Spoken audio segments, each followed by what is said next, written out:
کہ ہم کوئی ایسا کام نہ کریں جس سے انوائرمنٹ خراب ہو. بے لاگ تبصروں اور آزادانہ اظہار رائے کے لیے ہر پیر سے جمعرات صبح 8 بجے سے 9 بجے تک صرف پی ٹی وی نیوز پر دیکھیے پروگرام جائزہ.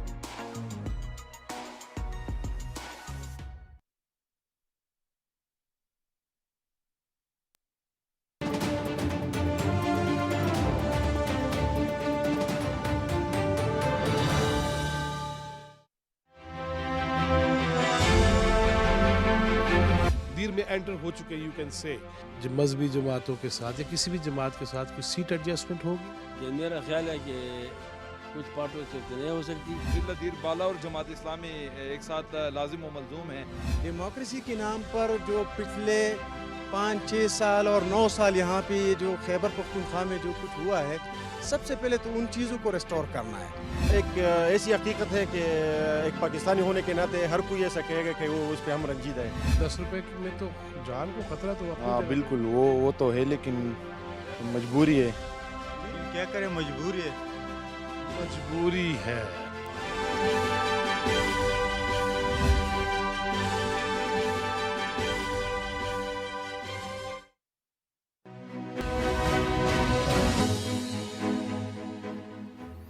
الیکشن کے خصوصی پروگرام میں ناظرین ایک بار پھر آپ کو خوش آمدید کہتے ہیں. بریک کے بعد ہمیں جوائن کر رہے ہیں دو ہمارے نئے تجزیہ کار جو ہمارے لاہور سے ایک تشریف لائے ہیں، جناب مزول سہروردی صاحب، آپ کو ہم خوش آمدید کہتے ہیں.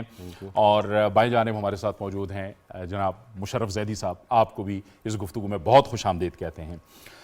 سیاسی ایک منظرنامے کی تو بات ہو ہی رہی ہے اور انتخابی ماحول کی بھی بات ہو رہی ہے، تو مزمل صاحب میں چاہوں گا کہ آپ سے گفتگو کا آغاز کروں. کچھ ہمیں لگ رہا ہے کہ انتخابی منشور جو ہیں وہ سیاسی جماعتوں کے وہ بڑے اہم ہوتے ہیں، لیکن کچھ سیاسی جماعتوں کے علاوہ یعنی عوامی نیشنل پارٹی اس میں شامل ہے، انہوں نے اپنا انتخابی منشور دیا ہے، کچھ اور سیاسی جماعتوں نے بھی دیا ہے، لیکن مجموعی طور پہ ہمیں لگ رہا ہے کہ منشور سامنے نہیں آ رہا. اس کی وجہ آپ کو کیا نظر آتی ہے؟ نہیں، میرے خیال میں منشور سب کے سامنے آ جائیں گے. میٹر آف ٹائم ہے. کچھ جماعتوں نے لیٹ کیمپین شروع کر رہے ہیں، ان کچھ ابہام تھا الیکشن ہوں گے نہیں ہوں گے، اور یہ بڑا پیسے کا کھیل ہے، تو جماعتیں انویسٹ کرنے کے لیے بھی ذرا کنجوسی کر رہی تھیں کہ انشور ہو جائے گا الیکشن ہوگا تو انویسٹ کریں گے. تو میرے خیال میں 1-2 دن میں پی ایم ایل این کا منشور آ جائے گا، پی ٹی آئی کا منشور بھی آ جائے گا، سب سیاسی جماعتوں کا. ایم کیو ایم کا آ گیا ہے، اے این پی کا آ گیا ہے، پیپلز پارٹی کا آ گیا. تو اگلے 72 گھنٹے میں آپ کے پاس سب کے منشور. پی ٹی آئی تو ظاہر ہے اب وہ آزاد حیثیت میں لڑے گی نا. چلیں بہرحال منشور تو آئے گا نا جی ان کا پھر بھی آپ کو نہیں لگتا مزمل کہ وقت بہت کم رہ جائے گا ان پولیٹیکل پارٹیز کے پاس اپنے ووٹر سپورٹرز کو اپنے منشور کے گرد اکٹھا کرنے کو، اس پہ کنونس کرنے کو کہ ہمیں اس لیے ووٹ دیجئے کہ ہم آپ کے لیے یہ کام کرنا چاہ رہے ہیں؟ کیونکہ عوامی مسائل تو عوام کو پتہ ہے، ان کو تو وہ تو متفق ہے کہ ہمارے مسائل یہ ہیں. تو کیا منشور اور یہ مسائل اور جو عوام کی سوچ ہے وہ ایک ویو لینتھ پہ آ پائے گی؟ دیکھیں ٹائم تو کم ہے، میں ایگری کرتا ہوں آپ سے، لیکن 3 weeks is a good time. مطلب اگر ہم بات کریں 8 فروری کی اور کوئی 18 فروری تک جنوری تک سب کے منشور آ جائیں تو even then it's a 3 weeks campaign جو till 6 February from 18 January to 6 February آپ دیکھ لیں گے کہ 3 weeks آلموسٹ کیمپین. تو کچھ پی ایم ایل این کے 40 45 50 جلسے ہوں گے، پھر باقی جماعتوں کے بھی ہیں، Bilawal is already on the road. تو 3 weeks کی آپ کو بہت ہیکٹک کیمپین نظر آئے گی، اور انفلیشن اور کاسٹ کو سامنے رکھیں تو 3 weeks بھی بہت ہیں. ٹھیک ہے مشرف صاحب، اس میں یہ بھی ایک ریزن ہو سکتی ہے کہ جو بڑی سیاسی جماعتیں ہیں ان کو پتہ ہے کہ ہمارا ووٹ بینک ہے، ہمارے فالوورز ہیں، ہمارے ووٹرز ہیں، شاید اس وجہ سے بھی وہ دیکھ رہے ہیں کہ بالکل قریب جا کے وہ پھر لوگوں کو بتائیں اپنا ایجنڈا، اپنا منشور، اپنا ویژن. کچھ چیزیں بہت کلیئر بھی ہوتی ہیں. جی کچھ چیزیں واقعی بہت کلیئر ہوتی ہیں، لیکن کبھی کبھی ہم ان کو دیکھنا پسند نہیں کرتے. اس کی بڑی وجوہات ہو سکتی ہیں، چاہے مطلب اپنی بینائی کا بھی مسئلہ ہو سکتا ہے کبھی کبھی، اور سامنے چیزیں جو ہے وہ سماج کی دیوار کی طرح اگر کھڑی ہو جائیں تو وہ بھی جو ہے نظر نہیں آتی. لیکن میرا خیال ہے کہ چیزیں بہت کلیئر ہیں. میرا خیال ہے کہ اگر کل آپ پاکستان میں الیکشن کرا دیں، یا آپ 3 ہفتے بعد کرائیں یا 3 مہینے بعد کرائیں، تو جو ووٹر ہے اس کو اچھی طرح پتہ ہے کہ اس کو کیا بیچا جا رہا ہے. اور ہمیں یہ پتہ ہے کہ ووٹر جو ہے وہ کوئی کسی کا منشور پڑھ کے وہ ووٹ نہیں دے گا. جس کو کچھ ووٹر ووٹ دینا چاہتے ہیں اس کو موقع نہیں ملنا، اور جس کو لوگ ووٹ نہیں دینا چاہتے اس کو ایک طرح سے مجبور کیا جا رہا ہے کہ وہ سامنے کھڑا ہو کے اور وہ ووٹ حاصل کرے. اور پھر بیچ میں بہت سارے ایسے کھلاڑی ہیں جو کوشش کر رہے ہیں کہ بجائے پہلے گروپ میں ان کی شمولیت کے دوسرے گروپ میں ہو جائے تاکہ انہیں بھی کھیل میں شامل کر لیا جائے. میرا خیال ہے کہ پاکستان کی عوام جو ہے وہ شاید جتنی غیر شائستگی سے میں بات کو بیان کرنا چاہ رہا ہوں اس سے کہیں زیادہ شائستگی سے اس عمل کو ایک بار پھر جذب کر لے گی اور اپنی زندگیوں کو خود بہتر کرنے کی کوشش کرتی رہے گی, کیونکہ اس کو اس عمل سے جس کو ہم ایک تمیزدار اور باوقار ایک جیکٹ پہنانے کی کوشش کر رہے ہیں, ان کا میرا خیال ہے کہ اس عمل سے جو آپ سمجھیں جس کو ہم انتخابی عمل کہہ رہے ہیں, جی جس کو ہم انتخابی عمل کہہ رہے ہیں, میں صرف انتخابی عمل کی توہین نہیں کرنا چاہ رہا یہاں پہ, میں پورے پس منظر کی توہین کرنا چاہتا ہوں. یہ واضح میں نے کہا کہ کیونکہ کافی آپ نے جیسے کہا چیزیں نظر نہیں آتی, تو جو نظر آ رہا ہے وہ یہ ہے کہ انتخابی عمل کا صرف مسئلہ نہیں ہے, اس سے پہلے 8 سال کا عمل ہے. اگر آپ کرنا چاہیں تو اس کو آپ 16 سال بھی کہہ سکتے ہیں, 11 سال بھی کر سکتے ہیں, 72 سال بھی کر سکتے ہیں. میرا خیال ہے اتنا پیچھے جانے کی شاید ضرورت نہ ہو, لیکن جتنے پیچھے بھی آپ جائیں اس عمل کے ساتھ کھلواڑ جو ہے وہ بہت واضح ہے. اگر وہ کھلواڑ لوگوں کو نظر نہیں آ رہا تو وہ میں بھی چاہتا ہوں کہ میں وہ والی چشمے جو ہے وہ کہیں سے حاصل کروں کہ مجھے بھی انشاءاللہ نظر آنا بند ہو. یہ عامر غوری صاحب ایک بڑی تصویر کی بات کر رہے ہیں مشرف زیدی صاحب, کہ عوام کو اس نظام کے ساتھ اپنے آپ کو کنیکٹ کرنا ہے. یہ پورا جو ایک عمل ہے جس میں جس میں سیاست ہے, انتخابی مہم ہے, انتخابات ہیں, پھر اس کے بعد عوام کا منتخب نمائندوں کا آ جانا ہے, اور پھر عوام کو کنیکٹ کرنا ہے ان منتخب نمائندوں کی طرف, جس کی طرف نشاندہی غالباً مشرف صاحب کر رہے ہیں. یہ کنیکٹ ہم نے پیدا کرنا ہے. دیکھیں جاوید, بڑا امپورٹنٹ ہے اس چیز کو سمجھنا کہ پاکستان کے اندر سیاست اور سیاستدان آج تک کرتے کیا رہے ہیں, ٹھیک ہے نا, اور ان کو وہ تمام سیاستدان بھی جن کو سلیکٹ کیا گیا تھا اور پھر پاکستان کا وزیر اعظم بنایا گیا, وزیر اعلیٰ بنایا گیا. مجھے یاد آتا ہے ایک دفعہ آج سے بہت عرصے پہلے کسی برطانوی. عامر بھائی آپ نواز شریف کی بات کریں یا ذوالفقار علی بھٹو؟ میں ابھی آپ کو بتاتا ہوں, وہ کلیئر ہو جائے گا سارا. میں نے کہا میں پتہ کر لوں کیونکہ 2-3 ایسے کینڈیڈیٹس ہیں جن کو سلیکٹ کیا گیا اور تقریباً سارے ہمیں گفٹ کیا گیا. تقریباً سارے کینڈیڈیٹ ایسے. بہت عرصے پہلے کسی نے ایک برطانوی وزیر اعظم سے پوچھا تھا کہ ایک اچھا سیاستدان کیا ہوتا ہے. میں مطلب لیڈنگ فرام جو کوشچن تھا منشور کے سے ریلیٹڈ, کہ منشور بیسکلی تو دیکھیں نا پرومسز ہوتے ہیں, اینڈ دین جب نیا الیکشن آئے گا تو پھر آپ نے اپنی پرفارمنس بتانی ہے کہ وہ جو وعدے کیے گئے تھے. تو اس کے اوپر جب اسے پوچھا گیا کہ ایک اچھا سیاستدان کیا ہوتا ہے, کون ہوتا ہے, تو اس نے کہا تھا دیکھیں اچھا سیاستدان وہ ہوتا ہے جو عوام کو نعرے بیچ سکے اور 5 سال کے بعد وہ وجوہات بیچ سکے کہ وہ نعرے وہ پورے کیوں نہیں ہوئے یا وعدے پورے کیوں نہیں ہوئے. تو اب مسئلہ یہ جس طرح مزمل کہہ رہے تھے نا کہ دیکھیں عوام کو, اور جو جس کی طرف اشارہ مشرف نے بھی کیا, کہ عوام کو یہ پتہ ہے اور ان کو عوام کو اپنے لیڈرز کی کیپیسٹی کا بھی پتہ ہے, ٹھیک ہے نا. سوال یہ ہے کہ ابھی تھوڑے دن پہلے تک جس طرح یہ جو ہمارے ہاں جوڈیشل ڈرینگلنگ ہوئی ہے, ٹھیک ہے نا, ہمیں یہ پتہ نہیں تھا کہ ایک پولیٹیکل پارٹی کا فیوچر کیا ہوگا, ٹھیک ہے نا, اور کس صورت میں سامنے آئے گا, اور دوسری پولیٹیکل پارٹیز کے لیڈرز کو جس طرح واپس آنے دیا گیا ہے ان کے ساتھ کیا ہوگا. مطلب چند دن ہوئے نا, فیصلے ہو رہے ہیں, نیب فائنل فیصلہ کر رہا ہے کہ یہ کیس نہیں کر سکے, وہ نہیں کر سکے, یہ واپس لے لیتے ہیں, وہ واپس. تو اگر لیڈرشپ جو ہے, جو پاکستان کی جو ٹاپ پولیٹیکل لیڈرشپ ہے, وہی شور نہ ہو کہ اس کو الیکشن میں حصہ لینے بھی دیا جائے گا یا نہیں, یا پارٹیز جو ہیں وہ شمولیت جو ہے وہ کر بھی سکیں گی نہیں, تو اس کے اندر میرا خیال ہے کہ جس طرح انہوں نے کہا کہ 3 وہ جو ڈاکیومنٹ ہے نا وہ ان پولیٹیکل پارٹیز کے لیے ہے, کیونکہ پرومس انہوں نے کرنے ہیں اور ڈیلیور انہوں نے کرنا ہے, ٹھیک ہے نا. عوام کو تو یہ پتہ ہے, آپ اس پروگرام کے اندر بھی ڈیفینیٹلی آپ نے بات کی ہوگی عوام کے ساتھ بھی, کہ ان کے چند ہی مسائل ہیں, اور سب سے بڑا مسئلہ اس کو کہا, انہوں نے کہا یار ہمارے پیٹ میں روٹی نہیں ہے, آپ کے پاس کوئی طریقہ ہے یہ نہیں ہے, جو انتہائی تیزی سے بڑھتے ہوئے بچے ہیں. ابھی دیکھیں نا اس الیکشن کے اندر یہ جو اگر فرض کیا 12 کروڑ 85 لاکھ اور 85,700 پتہ نہیں جتنے بھی ووٹر ہیں, اس کے اندر آدھے لوگ جو ہیں یہ سارے کے سارے نوجوان ہیں, ٹھیک ہے نا. تو اس کا مطلب ہے کہ اگر وہ جب ووٹ ڈالیں گے لوگ, ان میں سے میجورٹی کے پاس نوکریاں نہیں ہیں. پاکستان کے نوجوان جو ہیں وہ ہر ایک سے پوچھتے پھرتے ہیں کہ یار کوئی طریقہ بتائیں اس ملک کو چھوڑ کے چلے جائیں. That is not a good picture. تو یہ جو لوگ ہیں جو یہ کہہ رہے ہیں کہ ہم آپ کے لیڈر ہیں, ان کے کندھوں پہ بے پناہ بڑی ذمہ داری ہے کہ یہ کیا وہ ڈیلیور کر سکتے ہیں وہ تمام جو پرومس یہ کریں گے. تو اس لحاظ سے میرا خیال ہے کہ منشور جو ہے جس طرح انہوں نے کہا جو نون ہے وہ تو ڈیفینیٹلی اس کا جو 2018 کا منشور ہے بڑا ڈیٹیل تھا کہ یہ ہمارے پرومسز تھے, یہ ہماری پرفارمنس ہے. I think they will lead on from that کہ جی ہمیں یہ پورا نہیں کرنے دیا گیا تو ہم اس کے اندر مزید بہتری کر دیں گے, اتنی بجلی کر دیں گے, اتنے ڈیم کر دیں گے. یہ فیصلہ جو ہے اس کے بعد آئے گا جب حکومت بنے گی, اس کی فارم کیا ہوگی اور وہ یہ ساری باتیں کر بھی سکیں گے یا نہیں.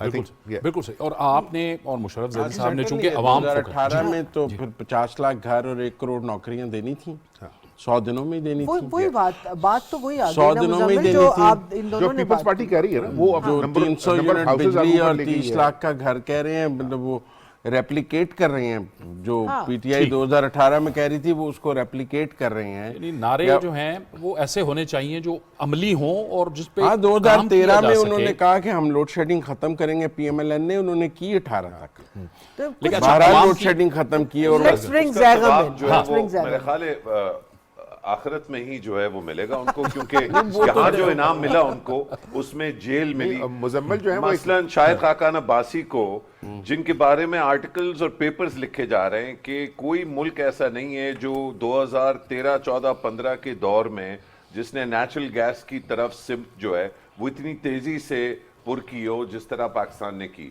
From zero LNG to as part of the energy portfolio 19 یعنی کہ 1/5 of Pakistan's energy portfolio in 3 years became LNG. اچھا پھر جو ڈیلز نیگوشیٹ کی وہ اتنی زبردست تھیں کہ جن کمپنیوں کے ساتھ ڈیلز نیگوشیٹ کی وہ پچھلے سال انہوں نے وہ ڈیلز بذات خود توڑی جب یوکرین کے اوپر پیوٹن نے اپنا جو دیوانہ پن ہے, مودی نما دیوانہ پن اس کا, اس نے حملہ کیا یوکرین پہ, پوری دنیا میں ایک بہت گمبھیر مسئلہ کھڑا ہوا. تو ان کمپنیوں نے جن کو پاکستان نے بہت اچھے طریقے سے نیگوشیٹ کر کے ایل این جی کی ڈیلز کی تھیں, انہوں نے وہ ڈیلز وائلیٹ کی. اب پاکستان ان کمپنیوں کو سو کر رہا ہے. لیکن اس سارے کا جو صلہ شاہد خاقان عباسی کو ملا کہ وہ جیل میں بیٹھے ہوئے تھے کتنے 5-6 مہینے, اور پارٹی نے بھی صلح دیا اس کے بعد. وہ تو آپ دیکھ لیجئے لیکن یہ کوئی نئی تاریخ تو نہیں ہے. پھر آپ یہ کہیں گے کہ آپ نے ایٹمی دھماکے کیے تو اس کے بعد آپ کو کیا صلہ ملا, تو پھر آپ میرا خیال ہے پالیٹکس کو صلے اور ثواب کا کھیل نہیں ہے. You are here to serve, جس نے کھڑا کیا پروگرام جس نے کھڑا کیا اور ملینز آف پاکستانی بیواؤں کو جو مزید بیسٹ کا جو پیمنٹ تھا بے نظیر انکم سپورٹ پروگرام کا اس کو بڑھایا, اس کے ساتھ کیا صلح کیا, وہ بھی بات جو ہے. میرے خیال میں آپ دونوں جو بات کر رہے ہیں اور عامر نے بھی وہی بات کی کہ اب سیاسی پارٹیوں کا کام شاید نعرے بیچنا ہی ہے, یہ عوام نے دیکھنا ہے کہ وہ کیا کر رہے ہیں. نہیں میں اس سے ایگری نہیں کر رہا. میرا خیال ہے وہ کام بھی کرتی ہیں, ہم اس کام کو ریکگنائز نہیں کرتے. آپ یہ بات سنیں, ہمیں جو bashing of the political parties کا ایک ہمارے ہاں ٹرینڈ ہے کہ بڑا آسان کام ہے بیٹھ کے کہہ دینا, وہ غلط ہے. پولیٹیکل پارٹیز کو جب جب موقع ملا ہے انہوں نے اپنی کیپیسٹی کے مطابق کام کیا ہے. ابھی ہم کام ہی ڈسکس کر رہے تھے نا, نظام کا تسلسل بہت ضروری ہے. میرا مطلب ہے آپ یہ نہ کہیں کہ وہ صرف نعرے بیچتے ہیں, وہ جس نعرے پہ آتے ہیں اسے پورا کرنے کی کوشش بھی کرتے ہیں. وقت ملتا ہے تو وہ کرتے ہیں. ہم بالکل صرف یہ کہہ رہے ہیں کہ کیوں کرتے ہیں, بالکل we need to make them accountable. تعریف و تحسین جہاں ہوگی, اگر اپنے کام سے بڑھ کر کریں تو تعریف و تحسین کریں نا. اگر وہ اپنا کام ہی نہیں کر رہے, جو ان کا مینڈیٹ ہے اس کو ہی پورا نہیں کرے تو کس چیز کی تعریف کریں. زیغم میں آپ کو جو ایڈ کرنا چاہ رہی ہوں نا اس سارے میں, آپ نے ان تینوں کی باتیں سنی, اس سارے میں ایک بہت جو انٹرسٹنگ بات ہے نا وہ یہ سامنے بھی آتی ہے کہ ہماری عوام اپنی پسند ناپسند میں بہت کلیئر ہے. اس کو پتا ہے کہ وہ کیا چاہتی ہے, کس کو چاہتی ہے یا نہیں چاہتی. مگر اس میں سارے میں ایک جو چیز ابھر کے سامنے آتی ہے وہ کہتے ہیں پولیٹیکل ایتھکس نہیں ہے. یہ بہت زیادہ آج کل عمومی طور پر پبلک ڈسکورس کا حصہ بن گئی ہے کہ where is the political ethics, چاہے وہ وفاداریاں تبدیل کرنا ہو, چاہے وہ ملائن کرنا ہو, یہ سب باتیں جو آپ نے کی, اس سارے میں کہیں پولیٹیکل ایتھکس آتی ہے آپ کو نظر؟ از اٹ امپورٹنٹ آج کی ڈسکشن میں, آنے والے انتخابات میں؟ دیکھیں پولیٹیکل ایتھکس کا کیا مطلب ہے, میں تو اس کو جوڑوں گا جو بھی ہم گفتگو کر رہے ہیں منشور کے حوالے سے. بالکل درست. وہ میرے نزدیک پولیٹیکل پارٹیز کا ایتھکس یہ ہے کہ وہ پالیسی اور پروگرامز پہ سیاست کریں, وہ پیٹرنج کی سیاست سے باہر نکلیں. سب سے پہلی بات, اس وقت پاکستان کی تمام جماعتیں